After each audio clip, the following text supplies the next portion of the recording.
Beauty Gold vous présente le journal.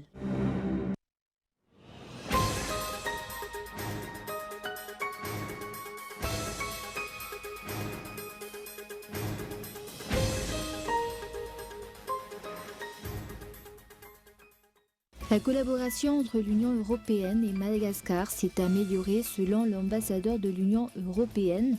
De nombreux projets pour le développement de la Grande Île sont financés par cette association politico-économique des dons et non des prêts selon le ministre de l'Aménagement du territoire, de l'Habitat et des Travaux publics. Le secteur des soins médicaux fait partie des domaines les plus corrompus à Madagascar, d'après Transparency International. La peur de dénoncer les coupables est un des principaux problèmes en matière de lutte contre la corruption et au niveau des enquêtes menées sur ce point. Annuler l'élection à l'Istanbul est la meilleure décision du président turc. Au lendemain de la décision du Conseil électoral supérieur, Erdogan a annoncé un nouveau tour de scrutin. La victoire de l'opposition a été annulée.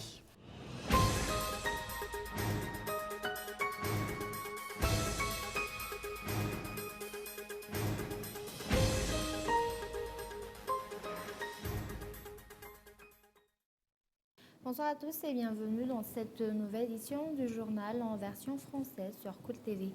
À une aujourd'hui, la collaboration entre l'Union européenne et Madagascar s'est améliorée selon l'ambassadeur de l'Union européenne. De nombreux projets pour le développement de la Grande Île sont financés par cette association politico-économique des dons et non des prêts selon le ministre de l'Aménagement du territoire, de l'Habitat et des Travaux publics. Reportage de Mien Tara Genève. La collaboration entre l'État malgache et l'Union européenne se renforce. Par le biais de financement, l'Union européenne soutient plusieurs projets de développement du pays.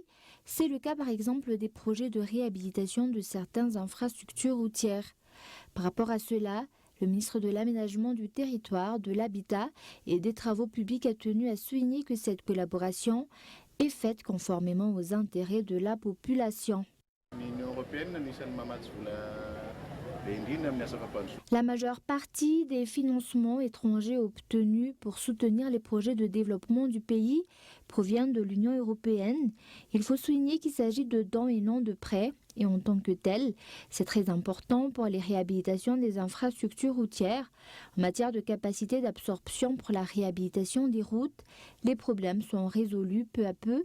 Et nous remercions pour cela l'ambassadeur de l'Union européenne. Cette semaine, des représentants de la Banque européenne d'investissement, une entité qui finance également la Grande Île pour les projets de réhabilitation routière, viendront à Madagascar. Il faut savoir que les problèmes rencontrés ne viennent pas toujours de nous. Souvent, la procédure au niveau des bailleurs de fonds est compliquée, raison pour laquelle un dialogue sera entamé avec les techniciens cette semaine pour accélérer le déblocage de ce financement. Ce renforcement de la collaboration démontre que les partenaires du pays font confiance à l'État malgache. Il est de ce fait important de maintenir une certaine stabilité politique. On considère qu'après les élections de 2018, avec la nouvelle stabilité politique et la légitimité du nouveau gouvernement, on est prêt à travailler pour renforcer au maximum notre coopération et pour permettre effectivement à Madagascar de récupérer les retards de développement, donc la coopération après 2020. Là, il y aura des sommes importantes, certainement comparables, sinon plus grandes que les anciennes fêtes. Et là, on aura plein d'opportunités pour avancer. Et l'avantage, c'est qu'on a maintenant devant nous 5 ans de stabilité, de continuité de gouvernement. Et ça, évidemment, facilite énormément l'accélération de la mise en œuvre des projets. La deuxième journée de la Semaine de l'Europe a été célébrée à Nalakil. Une exposition sur le thème Journée des projets de l'Union européenne a été tenue au parvis de l'Hôtel de Ville, où les projets financés par l'Union européenne ont été présentés. Et sur un tout autre sujet, alors que la période de campagne électorale est ouverte, de nombreux candidats et leurs partisans ainsi que plusieurs électeurs ignorent encore les règles qui régissent cette campagne à Madagascar, raison qui explique la plupart des bévues relevées. Voici les principaux règlements à suivre pour la propagande.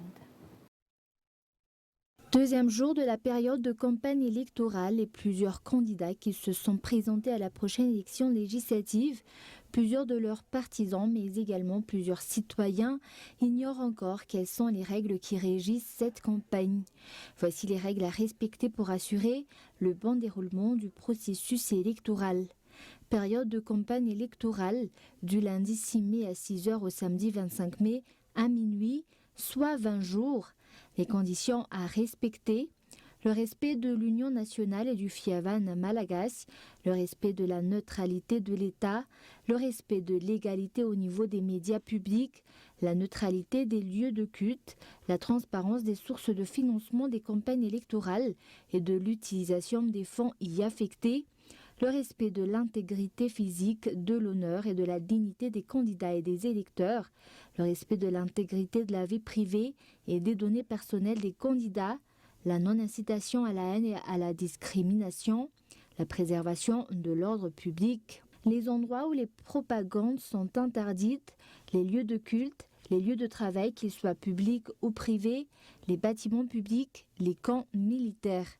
Les méthodes utilisées en campagne: propagande via les médias audiovisuels et la presse, privée et publique, une réunion dans une salle ou sur une place et l'organisation d'un défilé dans les rues qui requiert que l'événement en question soit annoncé 48 heures avant sa tenue, une annonce écrite avec la signature des 3 responsables avec leurs noms et leurs adresses et remis aux responsables de l'État. Les affiches, des plaques sont réservées pour ces affiches. La pose d'affiches est interdite sur les endroits suivants: les murs et les clôtures de tout bâtiment public et des maisons privées, sauf autorisation particulière, les panneaux publicitaires. Il est également interdit d'associer la couleur blanche, rouge et verte qui forme celle du drapeau malgache. Le financement de la campagne électorale, le budget détenu 6 mois avant le début de la campagne est considéré comme faisant partie du budget de campagne. Ainsi, tous les mouvements effectués au cours de ces 6 mois doivent être relevés par le trésorier de campagne et doivent faire l'objet d'un rapport rendu au plus tard 3 mois après la publication officielle des résultats de l'élection. Les financements interdits, les financements provenant d'entreprises dans l'État et partis actionnaires, les financements provenant d'entreprises similaires dans un pays étranger, financements provenant d'un gouvernement étranger. Et la nomination du trésorier de campagne. Le trésorier de campagne doit être nommé avant le début de la campagne électorale. Toutefois, plus de la moitié des 810 candidats inscrits à cette élection n'ont toujours pas procédé à cette nomination à ce jour. Et comme nous l'avons annoncé dans les titres, le secteur des soins médicaux fait partie des domaines les plus corrompus à Madagascar, d'après Transparency International. La peur de dénoncer les coupables est un des principaux problèmes en matière de lutte contre la corruption. Et au niveau des enquêtes menées sur ce point, selon toujours les explications. Reportage de Feizou Rafali. Outre les cas de corruption rencontrés dans le milieu administratif, la corruption règne également dans le secteur de la santé selon Transparency International. Ce dernier qui est actuellement en train d'effectuer une enquête sur ce point. La peur de dénoncer les réfractaires pose souvent problème à la lutte contre la corruption et les enquêtes menées en la matière. Ce domaine est un des principaux sources de plaintes des Malgaches. Les Malgaches n'ont pas d'argent et lorsqu'ils doivent se soigner, on leur réclame encore une somme considérable. Est-ce que c'est juste? Nous ne le pensons pas. Donc, quelles mesures l'État a prises par rapport à cela? D'autre part, je lance un appel aux citoyens à avoir le courage de dénoncer les personnes corrompues. Sans cela, il sera également difficile de lutter contre cette situation. D'autre part, le fait que l'État fasse preuve d'une forte volonté pour lutter contre la corruption redonne bon espoir. Toutefois, cette volonté nécessite d'être appuyée par des actions. Nous remercions l'État pour cette volonté de lutter contre la corruption. Nous attendons de ce fait les actions concrètes. Dans la stratégie nationale élaborée pour la lutte anticorruption, par exemple, il est dit que chaque ministère devrait avoir une cellule anticorruption. Et pourtant, nous pouvons constater que ces cellules n'ont toujours pas été mises en place ce jour. Madagascar est mal positionné en matière de lutte contre la corruption si l'on se fie à l'indice de perception de la corruption en 2018. La grande île a obtenu un indice de 25 sur 100 et se positionne à la 152e position sur 180 pays. Pour rappel, l'objectif fixé est de faire remonter l'indice de Madagascar pour la lutte contre la corruption à 50 sur 100 en 2025.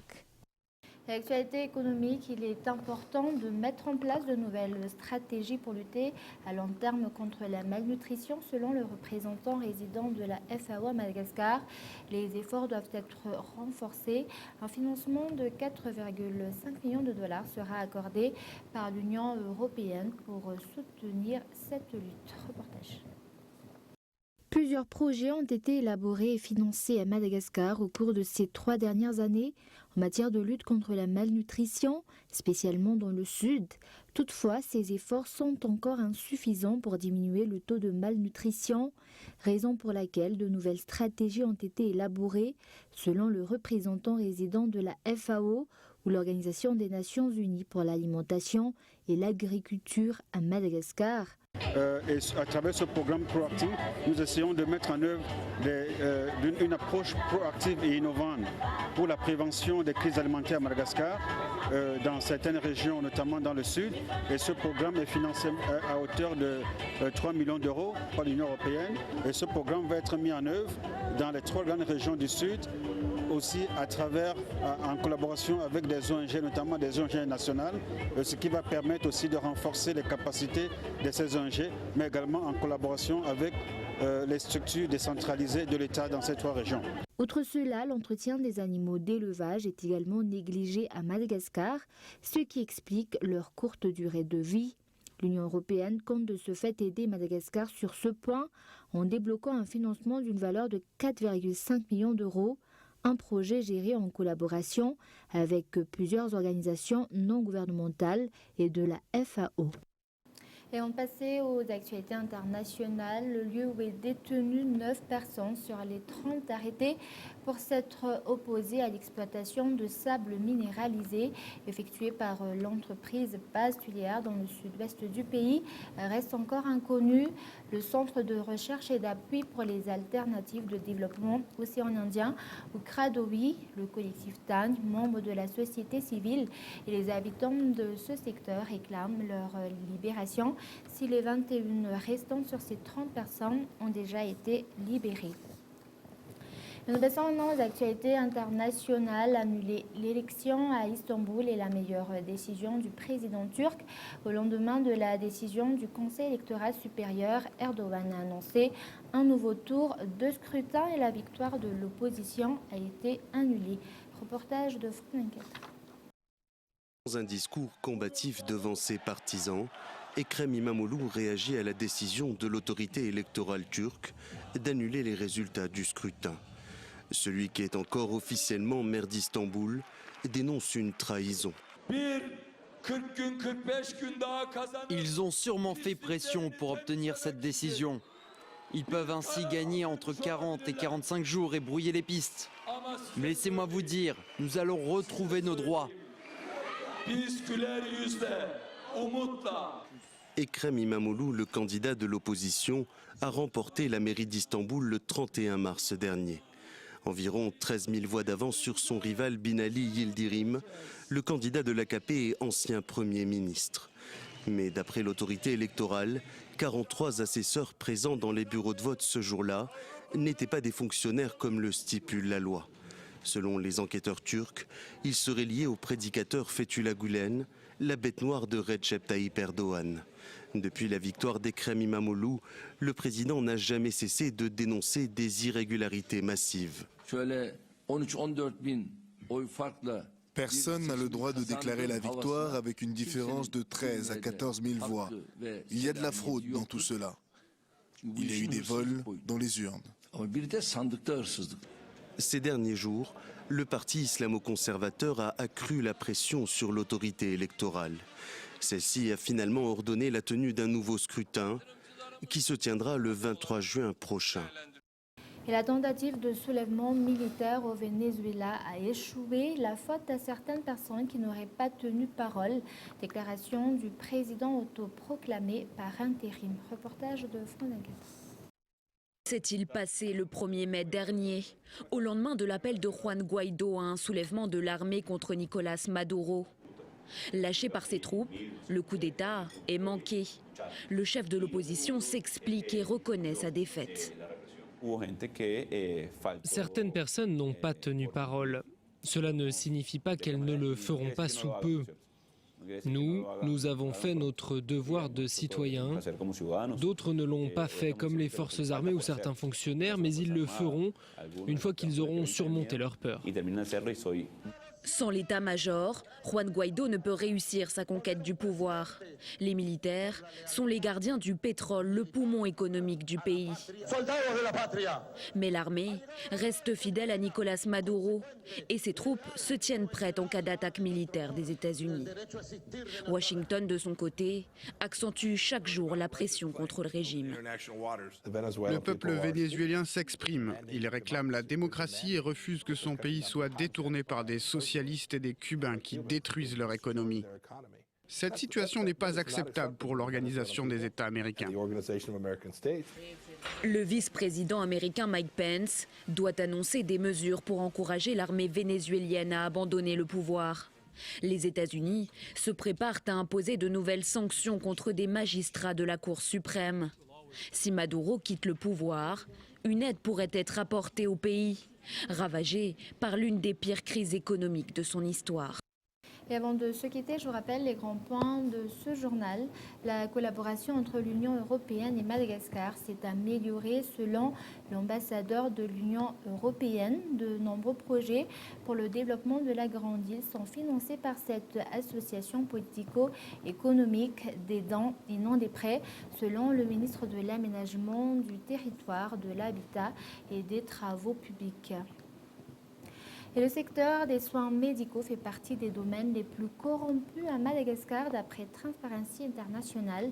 La peur de dénoncer les coupables est un des principaux problèmes en matière de lutte contre la corruption et au niveau des enquêtes menées sur ce point, selon toujours les explications.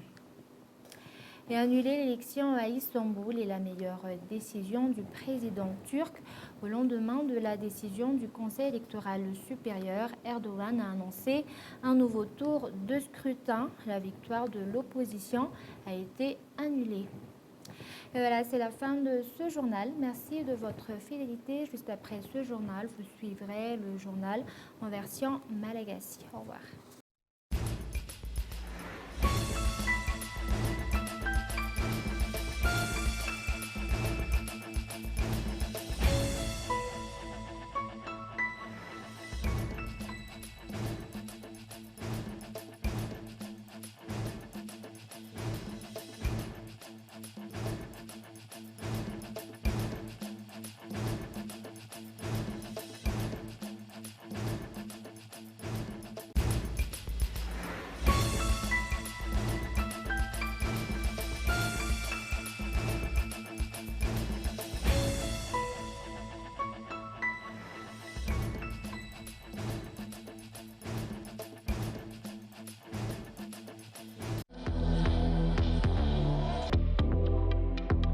Le journal vous a été présenté par Beauty Gold.